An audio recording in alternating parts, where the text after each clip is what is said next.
Hello लोगोफोर नोंथांमोनखौ आंनि आयना बड' इउटुब चेनेलाव बयखौबो गोसो गोथारै बरायबाय ओमफ्राय जों दा थांगोन मोनसे गामियाव नोंथांमोना आंनि भिडिअनि गेजेरजों थोजासे नायलांबानो जाबाय आरो लोगोफोर जों दा थांगासिनो मोनसे गामियाव बे मोनसे गामियाव जोंनि क'क्राझार डिस्ट्रिक्टनि MCLA लरेन्स इस्लारि बिथाङा नुजाफैगोन मोनसे प्रग्राम फिसा दङ बे प्रग्राम फिसायावनो जोंनि BTRनि MCLA लरेन्स इस्लारि बिथाङा नुजाफैगोन आरो जों दा बे बिथांनि नुजाफैगोन प्रग्राम फिसायाव जों दा थांगासिनो लोगोफोर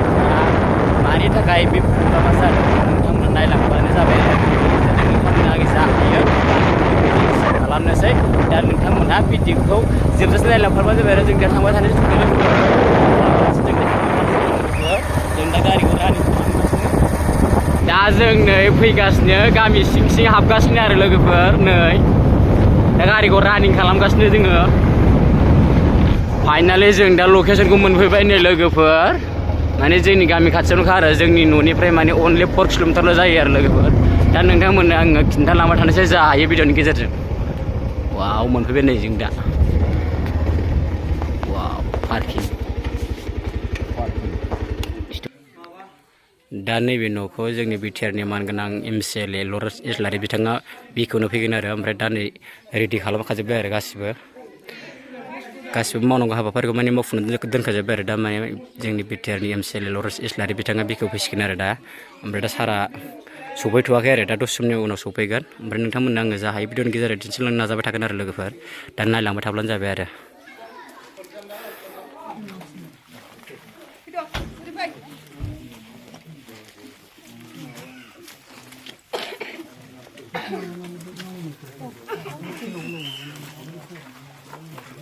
मावरियागाव VCDC सिङाव थानाय 2 नं आफलागाव गामिनि जे गोदानै लुफुंनाय अंगनबादि सेन्टारखौ ओपनिं सेरेमनि हिसाबै बेखेवनो फैनाय जोंनि क'क्राझार 30 नं क'क्राझार बियाबनि मानगोनां MLA लरेन्स इस्लारि सार आरो बावहायनो बाहागो लानो हानाय जोंनि क'क्राझार डेभेलपमेन्ट ब्लकनि मानगोनां BDO सार सिनायथि होनायजों लोगोसे गांसे आर'नाइजों बरायनानै लानो सानदों दा बे समावनो गिबियावनो आङो 30 नं क'क्राझार बियाबनि मानगोनां MLA सारखौ गावनि सिनायथिखौ हरनो थाखाय आङो खावलायनाय जाबाय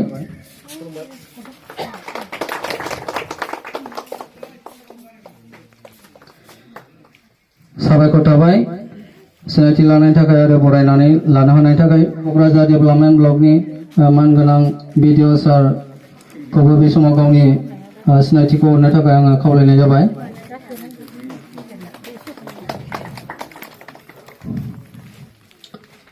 बे समावहाय 10 नं देबोरगाव बियाबनि मानगोनां TCLCनि चेयारमेन बुद्धदेब मोसाहारि सारखौबो गावनि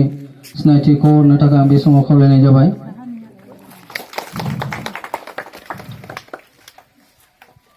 गोजोननाय थाबाय क'क्राझार ICDS सेन्टारनिफ्राय बाहागो लानो हानाय मानगोनां अन्जु ब्रह्म मेडामखौबो गावनि सिनायथिखौ हरनो थाखाय आं खावलायबाय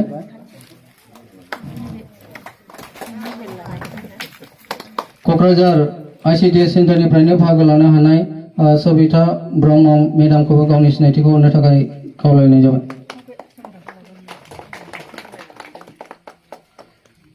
development ब्लकनि assistant engineer Prakash Chandra सारखौबो गावनि सिनायथिखौ होनो थाखाय आङो खावलायनाय जाबाय बे हाबाफारिखौ दिनै फंनैसो बिबुंथिनि गेजेरजों जोंनि क'क्राझार 30 नं क'क्राझार बियाबनि MLA लरेन्स इस्लारिखौ फंनैसो बिबुंथिनि गेजेरजों बेखेवनानै आर'नाइ रिबनखौ हास'नानै होनो थाखाय आङो खावलायनाय जाबाय अंगनबादि सेन्टार बेखेवनाय हाबाफारियाव नुजाफैनाय क'क्राझार डेभेलपमेन्ट ब्लकनि मानगोनां BDO देबोरगाव समस्ति TLCCनि मानगोनां चेयारमेन नुजाफैनो हानाय सुपारभाइजार नोंथांमोन लोगोआव नुजाफैनो हानाय UPPL देबोरगाव ब्लकनि आफादगिरि गाहाय नेहाथारि VCDCनि मानगोनां चेयारमेन नोंथांमोन प्राइमारिनि दैदेनगिरिफोर आरो बे गामिनि मानगोनां रायजो राजा नोंथांमोन ICDSनि फोरोंगिरि आरो हेफाजाबगिरि बयनोबो गिबियावनो आंनि खुलुमनाय सिबिनायखौ आं बे समाव बावहरग्रोदों। बिटिसि सरकारनिफ्राय जि हाबाफारि लादों MGNREGAनि गेजेरजों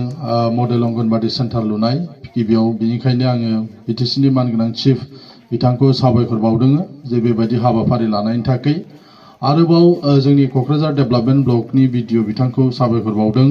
जायनि थाखाय मोनसे मोजां साबना हामना बेबायदि जोङो अंगनबादि सेन्टार जों मोननो हाबाय।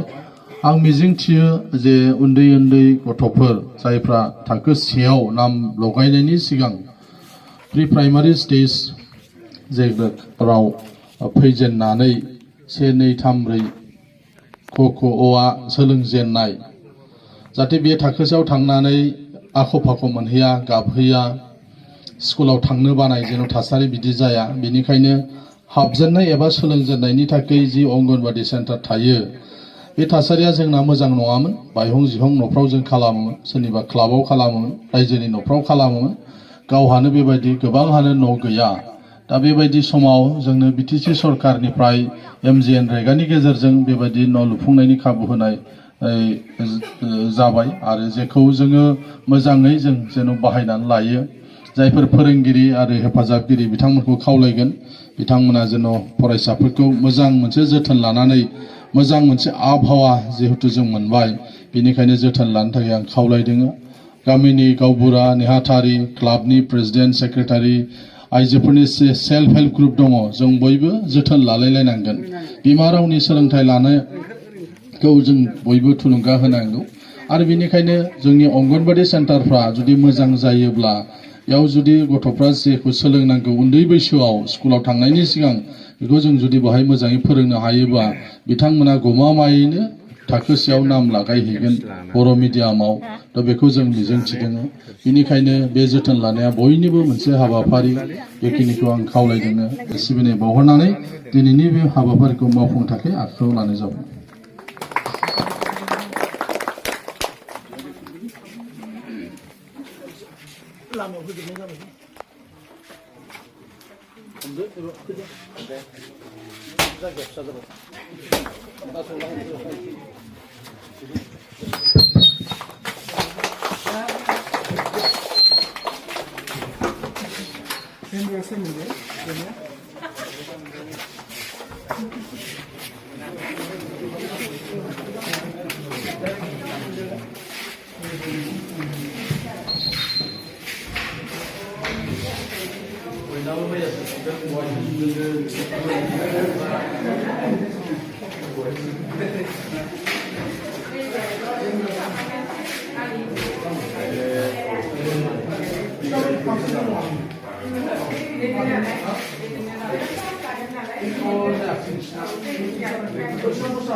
दायो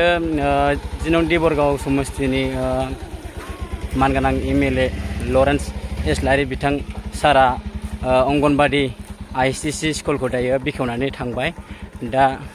बेनोसै आरो लोगोफोर, दा नोंथांमोननो आङो बेखौनो दिन्थिनो होननानै फैदोंमोन। दा नोंथांमोना आंनि भिडिअखौ माबायदि नांगौ अननानै आंनि चेनेलाव गोदानै फैदोंब्ला अननानै साबस्क्राइब, लाइक, शेयार खालामनायजों लोगोसे कमेन्ट खालामना होलांदो लोगोफोर। दा भिडिअखौ बेखिनियावनो दोनथ'बाय लोगोफोर। अब्ला जों दा थांबाय थानोसै न' फारसे। अब्ला बाय बाय, बेखिनियावनो दोनथ'बाय लोगोफोर भिडिअखौ।